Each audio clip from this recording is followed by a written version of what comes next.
Iran ने सुबह सवेरे भी इसराइल पर बड़ा हमला किया, रिटेलिएट बहुत जबरदस्त किया ईरान ने। और ये दुनिया के ममालिक एक्सपेक्ट नहीं कर रहे थे कि ईरान ऐसे रिटेलिएट करेगा। 100 के करीब मिसाइल दागे गए, जिसमें 4 इसराइली हलाक जबकि 100 से ज्यादा जख्मी हुए हैं। ईरान की तरफ से मौक़िफ़ सामने आ रहा है कि ये जो सालसी की कोशिशें की जा रही हैं, जंगबंदी की कोशिशें की जा रही है, उन्होंने कहा कि in the middle of the war हम ये काम नहीं करेंगे। हमें ज्वाइन किया है मेजर रिटायर्ड मीसम रजा साहब ने। बहुत शुक्रिया मीसम साहब, आपने वक्त दिया। Good morning sir. Good morning sir. मुझे ये बताइए कि ये इस ईरान और इसराइल जंग का इख्तिताम क्या होगा, क्या फोर्सी कर रहे हैं आप, कैसे होगा ये जंग का खात्मा होगा? बिस्मिल्लाहिर्रहमानिर्रहीम। बहुत शुक्रिया आप लोगों ने इतने अहम मौजू पे मुझे अपने साथ जोड़ा है।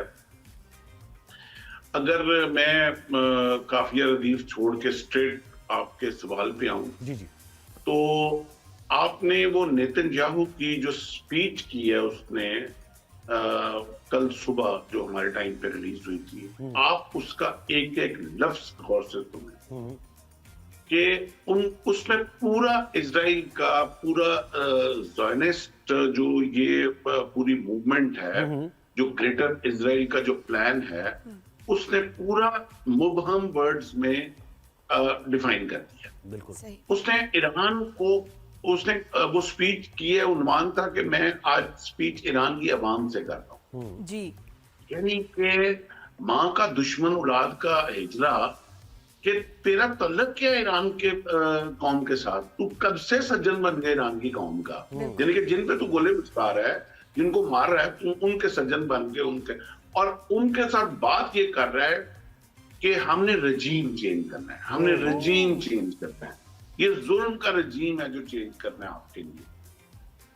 अब इस रजीम को वर्ड समझे जरा, why they want to change the रजीम।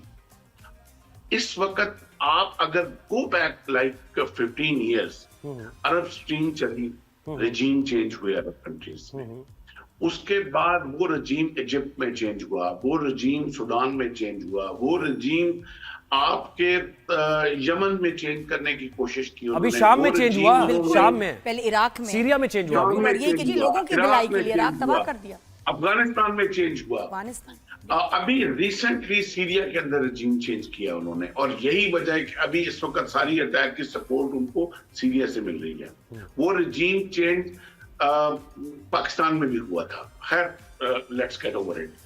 अच्छा, अब इस सारी सूरत हाल को देखने के बाद वो क्यों चाह रहे हैं रजीम चेंज? वो जंग उस दिन खत्म कर देंगे जिस दिन रजीम चेंज हो जाए। उनका हदफ कोई न्यूक्लियर टारगेट नहीं है। ये उसी तरह जिस तरह इराक के अंदर weapon of mass destruction target था, किधर गए वो? निकला ही नहीं। बिल्कुल। तो ये सारा जो पूरे का पूरा गेम प्लान है उनका, ये ग्रेटर इजराइल के लिए चल रहा है।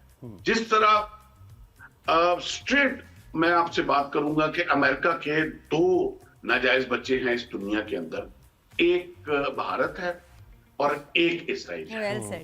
पहले उन्होंने पाकिस्तान को इस रजीम चेंज करने के लिए और इस सारी जंग के अंदर धकेलने के लिए पहले बच्चे को आजमाया उन्होंने पाकिस्तान के ऊपर, मई में और जून में। उसके बाद वो जब पिटने लगा तो फौरन एक दिन पहले अमेरिका ने बयान दिया कि हमारा इस जंग से कोई ताल्लुक नहीं, और जब वो पिटने लगा, मैं आप ही के प्रोग्राम में आपको याद हो, तो फौरन वो अमेरिका बीच में आ गया कि नहीं सीज फायर, ताकि मेरा मुर्गा कंप्लीट पिट ना जाए। जब वो पाकिस्तान से फेल हुए तो अगला उससे दूसरा बच्चा अपना जो है वो ईरान के ऊपर चढ़ा दिया। तो इट डजंट मैटर, वो ये बात इस वक्त ये मैटर ही नहीं करती कि जंग में डैमेज क्या है और किसका क्या डैमेज हो रहा है। ये इस वक्त मैटर ये कर रहा है कि हक क्या है और जुल्म क्या है। But sir, where do you see it going? आपको क्या लग रहा है कितनी तवील होगी, और ये जितना ईरान उसको डैमेज कर रहा है, ये इजराइल का भी अब रिस्पांस क्या इससे ज्यादा फियर्स होगा? ये बड़ा अच्छा आपने स्ट्रेटेजिक क्वेश्चन किया है।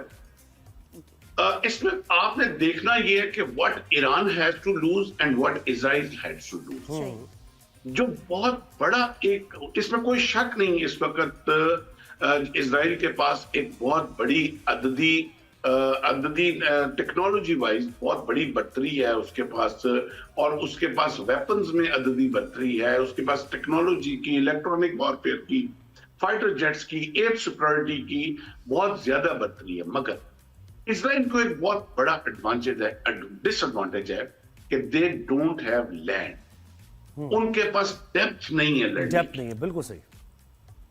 वो एक कंसंट्रेटेड एक जगह पे ऊपर बैठे हुए हैं, और जब वो एक मिसाइल की बारिश आती है तो वो बुरी तरह डैमेज हो रहे हैं।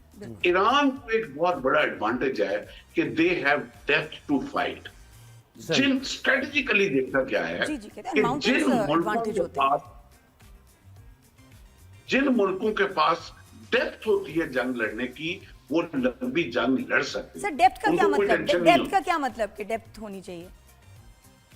अच्छा, आपको मैं थोड़ा सा इतिहास में ले जाऊं, हिस्ट्री में ले जाऊं। आपको याद हो जब रशिया ने अटैक किया था अफगानिस्तान के ऊपर, अफगानिस्तान पे, बिल्कुल। तो पाकिस्तान ने जो उसको रशिया में अफगानिस्तान में रोका, पाकिस्तान की वो स्ट्रेटेजिक डेप्थ थी कि वो अपनी सरजमीन में उसको नहीं आना देना चाह रहे थे। वो जानते थे कि पाकिस्तान आगे वो सी बॉर्डर तक आना चाहता है, बिल्कुल। और वो डेप्थ की वजह से उन्होंने पीछे ही उसको रोका और हम उसमें कामयाब हुए। सही। ये डेप्थ से मुराद होती है कि किसी भी कंट्री के पास डैमेज बर्दाश्त करने का कितना हौसला है और कितनी स्पेस है। सर ये भी है ना, इसके साथ साथ देखिए अभी बयान भी आया है ईरान के जो फौजी उन्होंने कहा है कि मकबूजा इलाका जहां पर वो हैं कम तादाद में है, उन्होंने कह दिया कि आप छोड़ दें, अवाम को कहा है कि आप उन इलाकों को छोड़ दें क्योंकि हमने टारगेट सेट किए हुए हैं। तो उनके पास डेप्थ इस तरह नहीं है ना कि वो एक मुख्तसर सा अच्छा, तो इलाका इसको है, कह वो सकते हैं कि geographically। War damage threshold